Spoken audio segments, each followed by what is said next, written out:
Shalom, bertemu lagi dengan saya Didit Yuli. Dalam kesempatan kali ini saya akan menanggapi video dari Umi Irena Handono yang mengatakan bahwa Kristen adalah agama ciptaan Paulus. Benarkah demikian? Mari kita melihat videonya.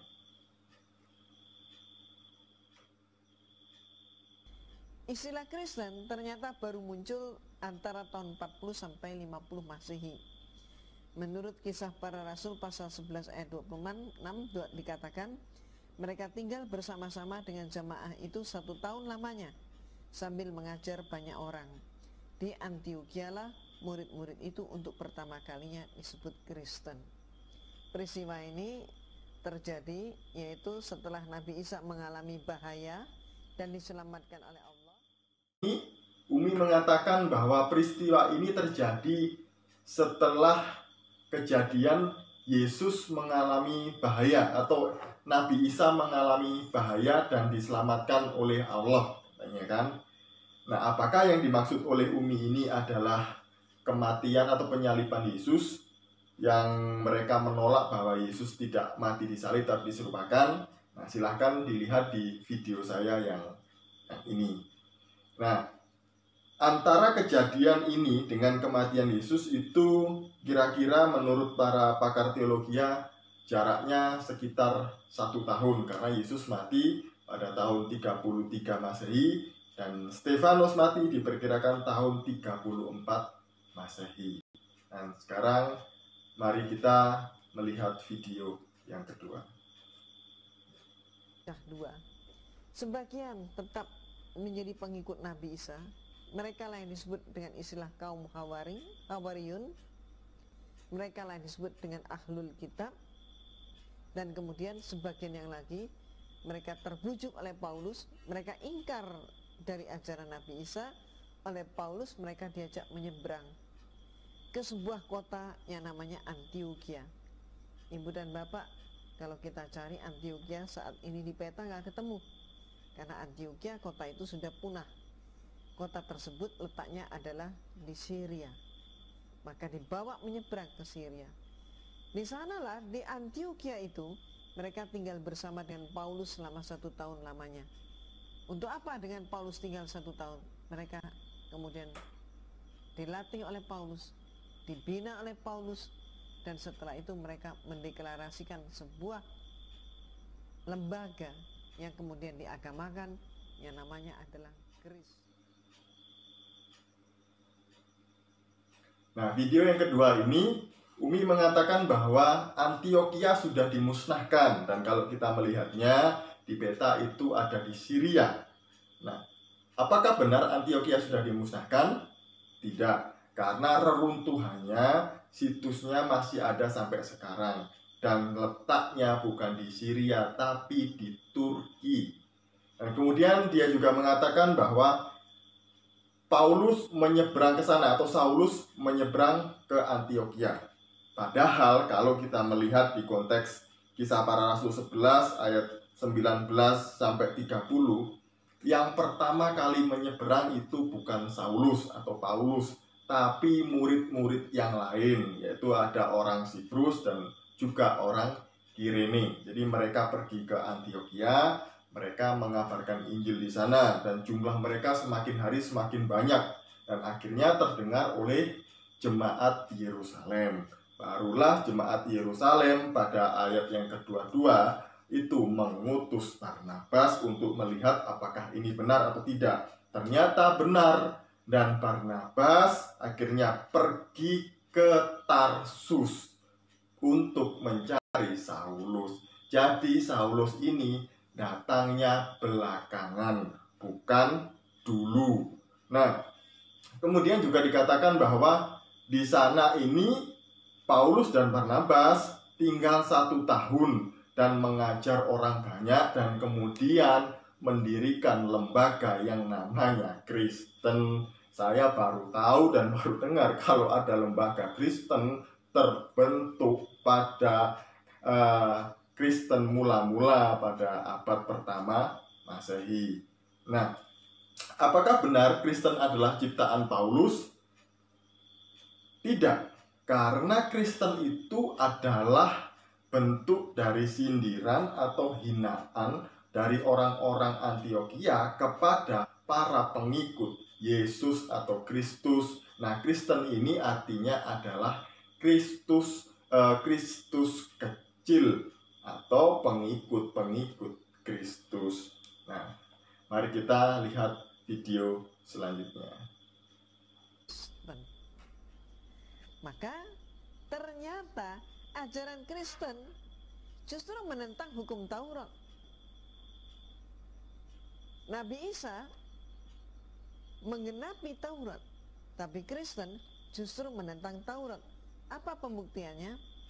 Pembuktiannya dalam kitab Roma pasal 7 ayat 4 dikatakan, kamu juga telah mati bagi hukum Taurat.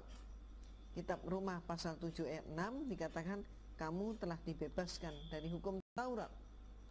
Sehingga orang Kristen saat ini makan babi contohnya. Kenapa? Karena Paulus lah yang menyatakan bahwa Taurat itu sudah tidak berlaku lagi. Sehingga inilah yang terjadi sekarang. Seluruh umat Kristiani di dunia ini tidak mengikuti ajaran Nabi Isa. Mereka pun tidak disunat, mereka tidak khitan. Kenapa? Karena yang membatalkan Taurat adalah Paulus. Mereka bukan pengikut Nabi Isa, umat Kristiani bukan mengikut Nabi Isa, tapi mereka adalah pengikut. Nah, kemudian di video yang ketiga ini dikatakan bahwa orang-orang Kristen ini menentang Taurat. Nah, Umi tadi mengutip Roma 7 ayat 4 dan 6. Di sana dikatakan bahwa mati dari hukum Taurat dan dibebaskan dari Taurat. Nah, apakah benar maksud dari Roma 7 ayat 4 dan 6 ini Paulus menolak hukum Taurat? Mari kita melihat Efesus 2 ayat 15 supaya ini menjadi jelas. Nah, Efesus 2 ayat 15 berbunyi demikian, sebab dengan matinya sebagai manusia, ia, yaitu Yesus, telah membatalkan hukum Taurat. Tidak titik, tapi masih ada lanjutannya. Dengan segala perintah dan ketentuannya. Jadi mungkin menurut Umi itu hukum Taurat orang Israel itu hanya 10 yang ada di loh batu yang diberikan Allah kepada Musa. Tidak, tapi orang Israel sudah menerjemahkan 10 hukum Taurat ini menjadi 613 ketentuan dan perintah-perintahnya. Jadi inilah yang dimaksud oleh Paulus. Paulus tidak menolak hukum Taurat yang 10 itu, tapi yang dimaksud oleh Paulus adalah yang 613 ini tadi, bahwa ketika seseorang sudah percaya kepada Yesus, nah mereka akan dibebaskan dari ketentuan dan perintah 613 hukum yang tadi itu. Dan kemudian apakah juga Paulus menolak sunat? Tidak. Paulus tidak mewajibkan sunat. Kenapa Paulus tidak menolak sunat? Karena di Kisah Para Rasul 16 ayat 2 sampai 3 dikatakan Paulus menyuruh Timotius untuk sunat. Nah, kenapa sunat tidak wajib? Karena pada waktu itu ada banyak orang-orang Israel, banyak orang-orang Yahudi yang percaya kepada Yesus, masih beranggapan bahwa untuk mendapatkan keselamatan salah satunya cara adalah dengan sunat. Tidak demikian kata Paulus. Tidak dengan sunat kita diselamatkan, tetapi dengan iman. Nah, yang kemudian apakah juga Paulus mengajarkan orang-orang Kristen untuk makan makanan haram, gitu kan? Nah, di Roma 14 ayat 20 dikatakan di sana, celakalah orang jika karena makanannya ia menjadi batu sandungan. Jadi Paulus mengatakan kepada orang-orang Kristen bahwa jangan sampai karena apa yang kamu makan kamu menjadi batu sandungan bagi orang lain. Paulus. Nah, Saya juga heran kenapa mereka ini mati-matian menolak Paulus. Dan mereka sangat membenci Paulus. Karena dia bukan rasul menurut mereka, kan juga mereka akhirnya menolak semua tulisannya. Nah, kalau melihat di literatur Islam sendiri, ada banyak tulisan-tulisan yang mencatat nama Paulus. Misalnya, tafsir Ibnu Katsir.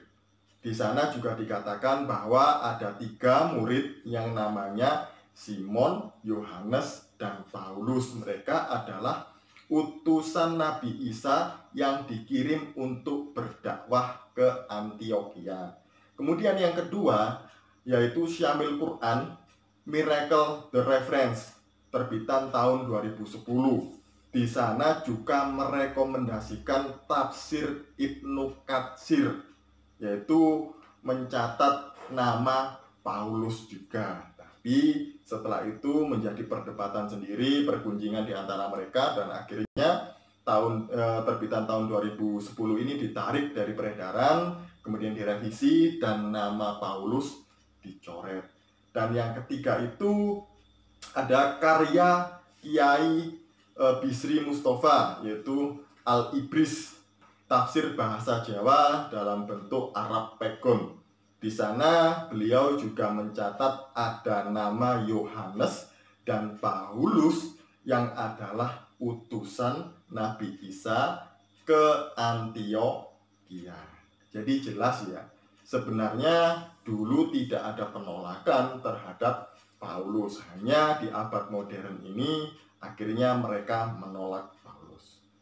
Nah, dari mana sih sumber penolakan Paulus ini? Ternyata penolakan Paulus dan semua tulisannya ini sudah ada sejak Kristen mula-mula, yaitu ada sekte yang bernama sekte Ebionit. Nah, sekte ini menolak Allah itu memiliki anak. Jadi menurut sekte Ebionit, Allah tidak beranak dan tidak diperanakkan. Yang kedua, sekte ini menolak keilahian Yesus karena Yesus hanya manusia biasa. Kemudian sekte ini juga menolak semua tulisan Paulus karena Paulus bukan saksi mata langsung, bukan murid Yesus. Nah, sekte ini juga menjamur di abad keempat dan kelima di Mekah. Jadi teman-teman semuanya sudah tahu ya, dari mana sumber penolakan terhadap Paulus dan juga semua tulisannya.